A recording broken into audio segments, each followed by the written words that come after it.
Hi mga bees! Para sa araw na to ngayon, nagpunta kami sa supermarket dito sa Borås, Sweden para mag-grocery para sa stock namin for a few days dito. Dahil nagbakasyon na ako for winter last December 2025. So ganito sila sa Sweden sa supermarket. May mga cashier counter naman dyan, pero meron mga self counter din na pwedeng ikaw magbayad. Tulad yan, ginagawa ni Marcos. Ikaw mag-scan, mag-punch. So, ayan, lalabas na dyan yung mga price. Tapos, pag yung mga gulay, frozen, select mo lang dyan, scan mo, lalabas ang price. And ganun lang siya kadali. So hindi naman siya mahirap. So ayan ang lugar. Ayan mga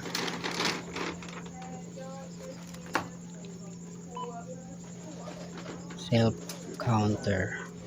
So ayan, punch ng punch yung lolo mo. Yan, bili ng gatas, mahilig sa gatas.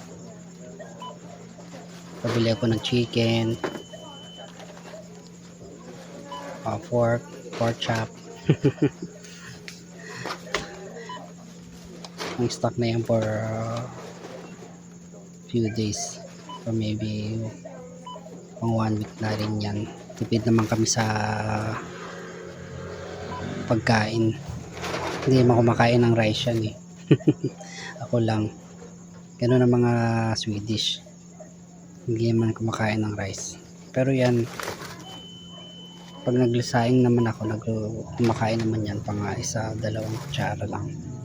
Ayun, pinagluluto ko naman siya. Yun, so bibili ka lang din ng yung paper bag kasama dun sa bayad.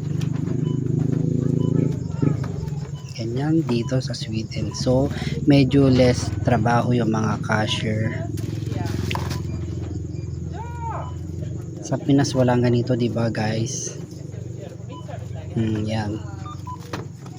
Sige, tap. Tinapay. Meron ka rin mabibili dyan sa supermarket. Kompleto lahat. Sige. Ayan. Malapit nang matapos. Tinapay, ayan. Ayan. Malapit lang niya doon. Anong klaseng bread. Select. Tapos labas na yung price nun. Sige. Ayan pa isang bread.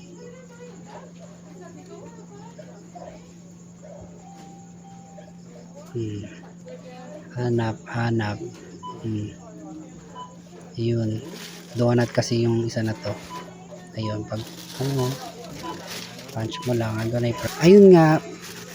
Pag natapos mo lahat yan, insert mo lang or tap mo yung card mo. So ayun, makabayad ka na. Very easy. Kasi dito guys sa Sweden, hindi na sila gumagamit ng cash.